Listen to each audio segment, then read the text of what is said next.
Okay, let's just dive right into this fascinating explainer. We're going to set the scene in the near future, the year 2031. Imagine a typical morning, right? Millions of alarms are still ringing. Coffee machines are still hissing on kitchen counters. Elevators are still descending in those massive apartment buildings. And subways are still rumbling beneath the busy city streets. At first glance, everything seems totally normal.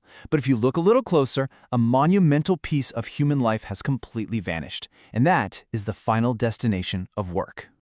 For over 2 centuries, human civilization basically revolved around this incredibly familiar, simple rhythm. You wake up, you go to work, you come home, and then you repeat it all the next day. Entire cities were physically designed around this daily commute. Entire lives, entire identities were measured by this ritual. But by 2031, for the absolute first time in modern history, the vast majority of people no longer need to perform it. And actually, it's not because everyone just suddenly got super wealthy or hit retirement age. It's simply because the economy just stopped needing people to operate. Which brings us to our first major shift. Section 1. The death of work. Thousands of invisible decisions. Now, this is absolutely crucial to understand. There was no massive, dramatic, global announcement. No single sweeping invention just ended human labor overnight. Instead, it was more like a slow bleed of completely invisible choices. First, a company replaces 10 employees with some new software in a matter of days, right? Then, maybe a warehouse replaces 100 workers with robots over a few weeks.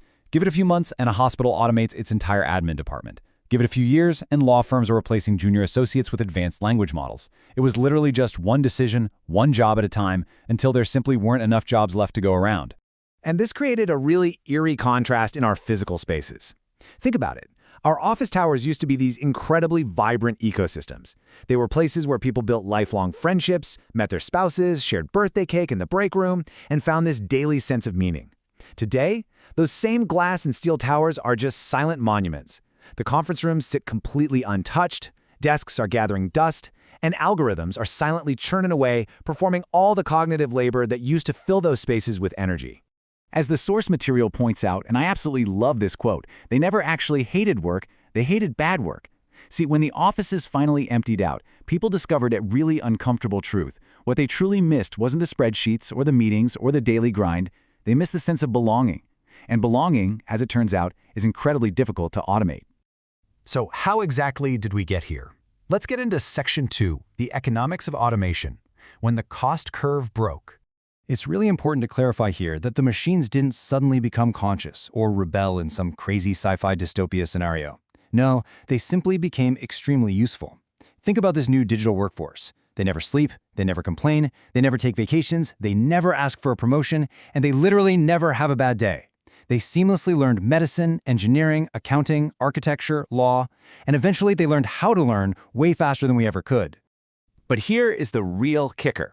The world changed not when artificial intelligence became smarter, but when it became cheaper. Pure economics just completely took over the decision-making process. Every single business ultimately faced the exact same, completely unavoidable question. Why hire a human when a machine can do the exact same task for a fraction of the cost? Once that cost curve broke, well, the history of human labor basically accelerated right to its end. But of course, that created a totally unprecedented challenge. Let's look at Section 3, the crisis of identity, solving the money problem. The rapid deployment of all this automation actually created a really fascinating paradox. Humanity somehow managed to solve the financial aspect of survival much faster than the psychological aspect. Governments around the world had to step in super fast, rolling out entirely new safety nets. We're talking things like universal basic income, automation dividends, and national productivity funds. Basically, these systems ensured everyone had housing, food, and healthcare. People were materially provided for, but it left this massive looming void. People had the money to live, sure, but they lost their reason to matter. Think about it for a second. For generations, literally the very first question you would ask a stranger at a party was simply, "So, what do you do?" Suddenly, that question made absolutely no sense at all, and this triggered a massive existential crisis. Millions of people were suddenly struggling to answer, who are you when your profession entirely disappears? Who are you when nobody actually needs your skills anymore? And that overwhelming sense of freedom quickly turned into, frankly, dread. Because you also had to ask yourself, who are you when productivity is no longer your core purpose? Without the rigid structure, without the deadlines, the daily routine, and that intrinsic feeling of just being needed, total freedom turned out to be incredibly daunting for a whole lot of people. Which naturally leads us to our next phase. Section 4, finding our new purpose. Tribes based on passion. Out of all this deep uncertainty and lack of traditional structure, humanity did what it honestly does best. We adopted. New communities started to emerge, but they were based entirely on genuine interest and passion rather than just employment. Former engineers started building these massive observatories together. Former accountants teamed up to plant sprawling forests. Former corporate managers dedicated their time to restoring the oceans, and former office workers became digital creators. They were out there doing things with absolutely zero economic value.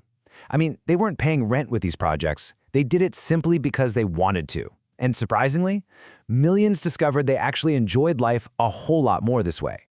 But then came one of the absolutely strangest developments of this entire new era. Let's get into Section 5, Human Labor as Luxury. The twist of authenticity.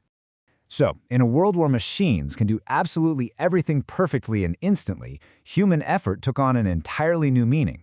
Digital abundance is, perfect, it's cheap, and it's infinitely scalable. But human effort is flawed, it takes real time, it takes real energy, which suddenly made it highly premium. It became handcrafted. Products proudly started carrying these little labels that read, "Made without artificial intelligence," and those items, they became incredibly sought after. Work itself actually transformed into a status symbol. It became this rare cultural artifact. It's the exact equivalent of owning a handcrafted mechanical watch in an age where we literally all have perfect digital clocks right on our phones. Premium restaurants started boasting that their food was prepared entirely by human hands, mistakes and all. Elite schools began advertising human teachers as this super premium luxury experience. Work didn't disappear completely. It became kind of sacred.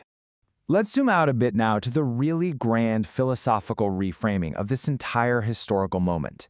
Section 6, the final destination, the 2031 experiment.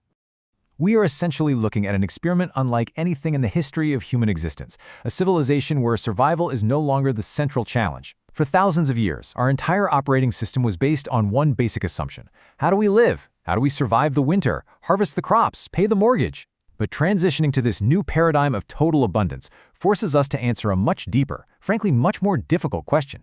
Why do we live? And it all leads to this incredibly powerful realization from the source material. Perhaps work was never the destination. Perhaps it was only the bridge. The machines didn't actually take away our purpose. They finally gave humanity what it had pursued for centuries: absolute, total freedom from necessity. We finally crossed the bridge. And now, for the first time in all of human history, the bridge ends. The end of work isn't the end of human purpose. It's the exact moment we finally have the time to begin searching for it. So I'm going to leave you with this one final provocative question to chew on. What will you choose to do when the bridge ends? Really think about it. If the need to work vanished tomorrow, who would you be?